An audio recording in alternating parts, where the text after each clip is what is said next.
Vif rebond ce matin à la bourse de Paris et l'ensemble des bourses européennes dans le sillage de ce qui s'est passé pendant la nuit sur le Nikkei, plus 6%. À Paris, on est à plus 3,13, 4337 points. On en parle avec vous, Aziz Ejli, notre analyste maison, TV Finance.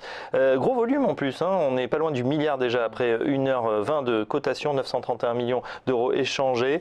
Alors évidemment, il y a les acheteurs qui peuvent se précipiter pour ces achats à bon compte, mais également les rachats de short. Oui, effectivement, Fabrice, vous faites bien de le souligner. La hausse qui a commencé hier à 14h30 suite aux propos de Mario Draghi a deux raisons plus fondamentales. La première, comme vous le disiez, c'est les acheteurs qui ont profité de cette baisse en début d'année et puis cette baisse même qui se prolonge depuis décembre dernier pour effectuer des rachats à bon compte. Un CAC 40 à 4000, sous les 4200 points, pour certains, c'est déjà une opportunité assez intéressante pour pouvoir ouvrir des positions acheteuses, notamment pour les investisseurs de moyen long terme.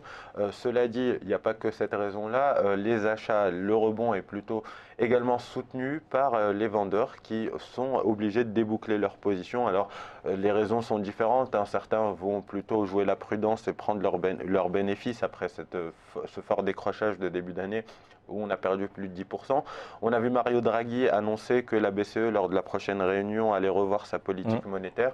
Et donc, on peut éventuellement anticiper de nouvelles mesures de soutien, ce qui inquiète les vendeurs, ce qui voudrait dire qu'on pourrait revenir sur un marché, alors pas encore haussier, mais au moins sur un marché de consolidation. Je vous ai parlé à de nombreuses reprises de ces fameux ranges de 200 points sur lesquels on évoluait. Alors on avait connu 5000, 4900, 4700, 4700, 4500. On les a vus s'enfoncer les uns après les autres, 4500, 4300 et puis le dernier en date c'était 4300, 4100.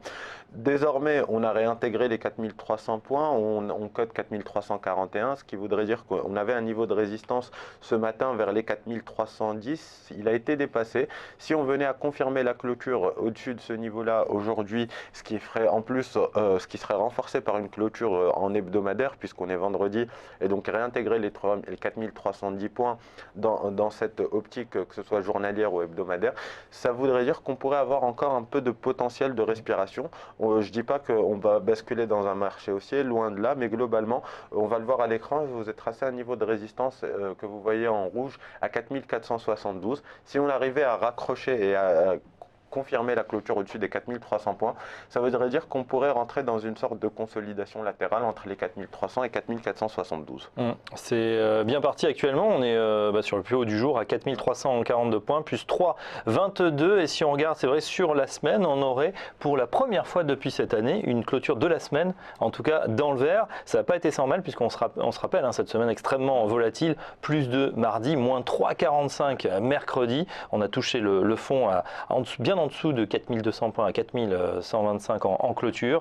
Et là, on finirait la semaine en plus dans des assez forts volumes, peut-être au-dessus des 4320. 4320 pour vous, c'est le niveau effectivement à franchir. C'était le niveau à franchir, effectivement. Là, on l'a dépassé, on est 20 points au-dessus. Il faudra conserver la clôture au-dessus de ce niveau-là pour pouvoir prétendre à une sorte de consolidation latérale qui pourrait se mettre en place entre 4310, 4320 et 4470 à peu près, 72 pour être exact. Globalement, ce qu'on voit, c'est que le CAC 40 remonte. On l'a vu cette nuit, donc la Banque centrale japonaise rassurée également via de nouvelles mesures, l'annonce effectivement de nouvelles mesures. Ça a propulsé le Nikkei qui rebondit sur les 16 000 points après avoir chuté fortement. Là également, vous allez le voir à l'écran, on a pris quasiment 6% sur le Nikkei. On a pris 1000 points en ligne droite. C'est assez intéressant de voir l'asymétrie qu'on peut avoir avec les indices européens. On sait qu'il y a un effet contagion en général. Et surtout, vous le voyez, on ne cesse d'accélérer désormais sur les indices européens. Donc, on arrête de baisser, on va peut-être rentrer dans une phase de consolidation. Il faudra bien entendu dépasser les 4470 points pour prétendre à un retour des acheteurs en force et un retour sur les niveaux qu'on avait connus, ne serait-ce qu'en décembre dernier, vers les 4700, entre 4700 et 4800 points. Mais c'est vrai qu'on n'en est pas encore là. On n'est pas là, d'autant qu'à 4470 ou sur les 4500, on peut avoir aussi les vendeurs en embuscade qui reprennent la main. Exactement. Donc, pas beaucoup de tendance pour l'instant, on va plutôt rentrer dans une phase de consolidation.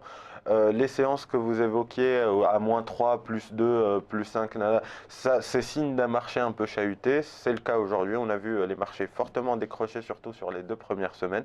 Mais donc on va rester un peu attentiste sur cette configuration et éventuellement scruter des opportunités. Alors ce que je recommande, c'est de passer plutôt en intraday parce que pour l'instant, s'exposer sur une tendance swing trading, c'est encore un peu risqué parce que il est difficile de mesurer si le rebond qu'on a amorcé hier va nous permettre d'aller chercher de nouveaux plus hauts d'ici au moins annuel. Je parle de 2016, donc passer les 4470, ou si c'est juste un rebond technique et on va faire face à nouveau à un courant vendeur à l'approche des 4470. Alors en intraday, en plus, il y a des choses à faire, non seulement sur les indices, mais évidemment sur les valeurs. Si on regarde les 40 valeurs du CAC, les 40 sont dans le vert, avec des beaux rebonds du côté, évidemment, des valeurs pétrolières, Technip, qui prend la tête du classement, plus 5,29, ça avait déjà rebondi hier de 3,5%. Carrefour, Kering, donc dans le luxe, on a Total également, LVMH, donc le luxe s'en tire bien, tout ce qui est industrie pétrolière également. En revanche, les grosses cycliques, on voit ArcelorMittal qui a toujours lourdement chuté, et bien, est dans le bas du classement, ça rebondit, mais seulement de 2%. Là aussi, effectivement, sur ces valeurs, on peut effectivement faire des bons coups, on va dire, notamment ce secteur du pétrole qui est assez traumatisé. Je vous en parlais ce matin, Fabrice, j'en parlais à Lucie plutôt. C'était votre valeur du jour. C'était ma valeur du jour, Technip avec, selon moi, des perspectives de 8 à 10% de hausse supplémentaire. On pourrait aller chercher les 44 € sur le titre.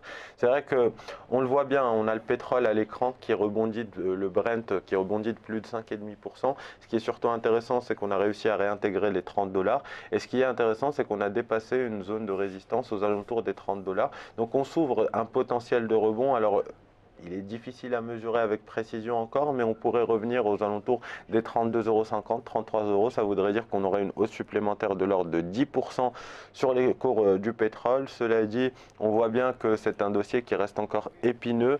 On a vu les stocks qui sont ressortis supérieurs aux attentes cette semaine. L'Arabie Saoudite qui n'est pas prête d'arrêter sa production de pétrole. On a le retour du pétrole iranien qui va également inonder le marché puisqu'on aura entre 500 000 et 1 million de barils. C'est quasiment 1% de la production mondiale qu'on aura en plus sur les marchés. Donc rebond pour l'instant, rebond technique selon moi. Il va falloir dépasser les 33 $ pour pouvoir reprendre un peu de hauteur et aller chercher un peu plus haut. Mais globalement, on pourrait avoir 10% supplémentaire de hausse sur le pétrole. Et au moins une stabilisation. En tout cas, l'ensemble des valeurs pétrolières sont bien dans le vert, entre 5 et 10% pratiquement pour CGG, ex-CGG Veritas, 0,91, donc après de 9,64%. Merci Aziz pour ce focus indice et pétrole. Dans un instant, la suite, on sera en compagnie sur ce plateau de Marc Daguerre de DT Expert. À tout de suite. Ah oui.